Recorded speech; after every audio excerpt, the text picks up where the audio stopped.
Right, so the Red Wedding, as it's called, episode 9 of season 3 of Game of Thrones. Here's my heart. Here's it ripped out. Here's it ripped in two. Thanks, guys. Oh, where do I start? Well, so I'm out of order, as always, but so with Daenerys, she's wanting to take young Kai, and long-haired dude is wanting to help her, and he knows some back passage. If that isn't innuendo, I don't know what is. That he wants to take for her.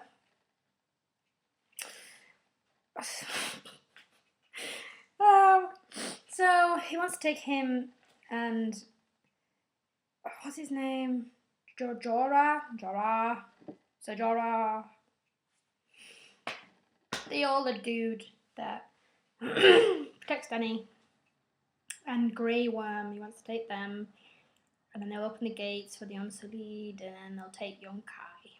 And as they do so, there's something like a shitload of guards. But it's alright, because all three of them are badasses, and they're like, whoa, whoa. That's my dog. And they're doing that, and everything's fine. And they're badass, they kill everyone.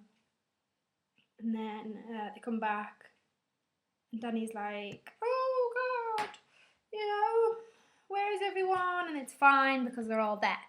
And for a split second, she thinks that long-haired dude is dead, but he's not. Because she fancies him. And he's long hair. So, and then Arya. Arya's getting closer to seeing her brother and mother again with the Hound. And she stops the Hound from killing this merchant on the way to the wedding.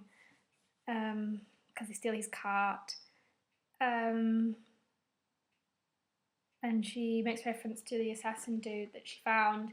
And she's like, oh yeah, you're just a kitten to him. And he's like, I don't give a shit.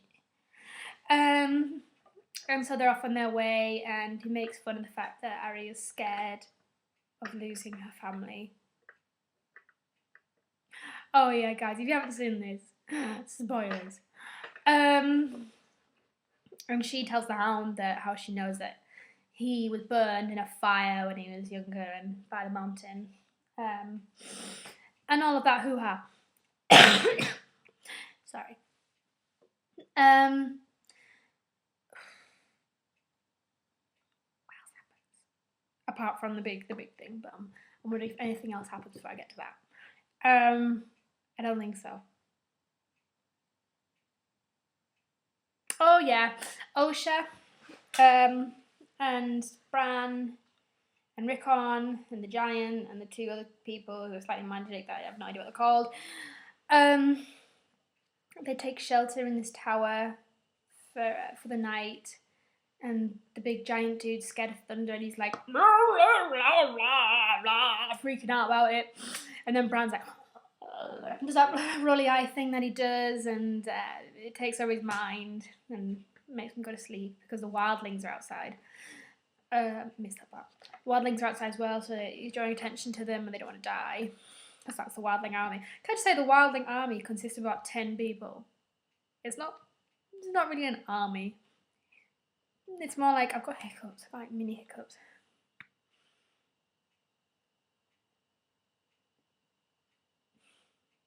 Are they gone? I think they're gone. That's not my god. Really loudly. So it's too early. So the wildling army that consists of about 10 people. It's more like a band of brothers and sisters. And then they're about to kill. They asked Jon Snow to kill this horse dude because they stole his horses and put. Jon Snow hit a rock which starved the horses, and so the old man saw that they were coming, so he rode off on one horse. So he's outside, he won't kill them, so he starts fighting the wildlings, and he pushes Ygritte, and she's like, what the fuck you doing, bro? I don't know why she's gone all slightly like that. So that's happening, and then Bran takes over one of the wolves and rips them apart and stuff. And then Jon Snow gets on a horse and he runs off without Ygritte, and she's like, "Bitch, you gonna hurt me?" She doesn't talk that at all.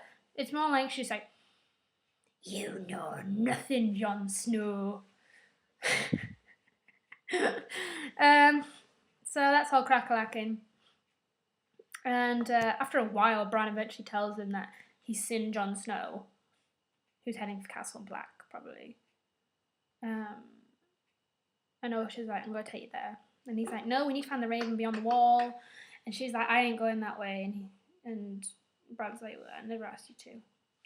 So Osha takes Rickon, and Rickon and Bran have a really cute moment, and they're all crying, and he's like, "You know, if something happens to me, you're the heir of Winterfell." And he's like, "But I'm your brother, I gotta protect you," even though he's his younger brother. And Osha's like saying to the people who she's never liked, those magic people, she's like, "You take care of him, because he's the greatest thing ever to me." And it's really sad. So now I get to the point where I might start crying. So I'm actually hyperventilating. Rob and his wife and Lady Caitlin, whatever her name is, they go to the castle to wed his cousin, whoever it is, to one of Walder Frey's daughters. And he lines up all his daughters, and they're not ugly, they're just not pretty. But don't make fun of ugliness. And all that, and his cousin's like, and then Walder Frey's like a creepy moment with Rob's wife. He's like, "Oh, she's got perky tits," and all this, and it's just like, really? So he's doing all that, and he's making fun of her, and Rob's like, "What the fuck you doing about my bitch?" He wouldn't call her a bitch, he'd call her his wife. So it's the wedding, and guess what? She's like beautiful, the wife. To wed, the daughter, whatever her name is. She's like a secret pretty one, and Walder Frey's like, Rob, look what you missed out. I don't know why everyone's talking like that. None of them talk like that. So that happens,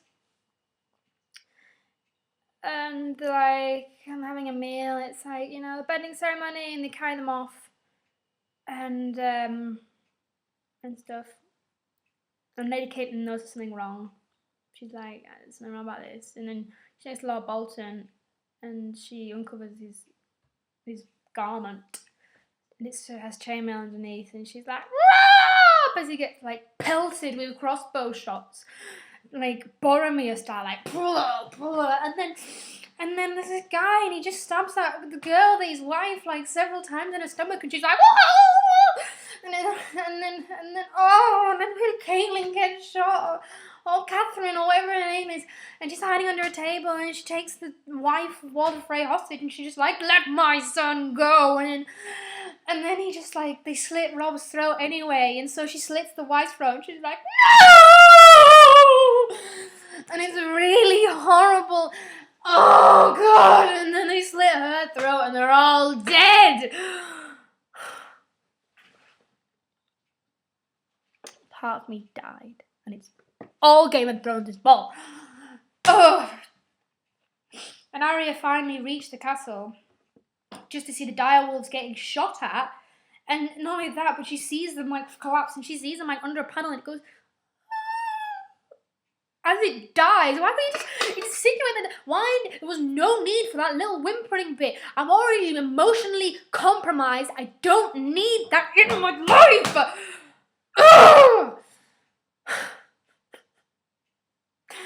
And then she realizes that all the family are dead, and she's trying to get in the castle, and then the hound just knocks her out, and he's like, "They're gone," and he carries her off, and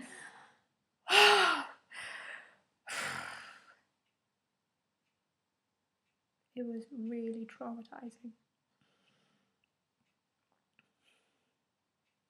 If I'm gonna pick holes in it, I'm gonna say that how was his wife, as in the one who got stabbed, as in, Rob's wife. How was Rob's wife? She was slightly showing, and she's meant to be like 2 weeks pregnant.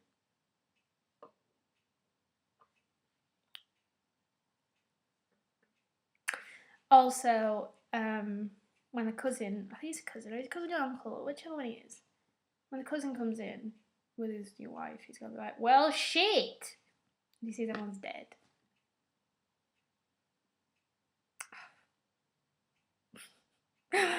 Oh, God! So there you go. Episode 9. What could the season finale do? Or the thing that could like top that off after the season finale is that King's Landing could blow up or Joffrey could be dead. Those two things are the only things that could top that. I am. Layers.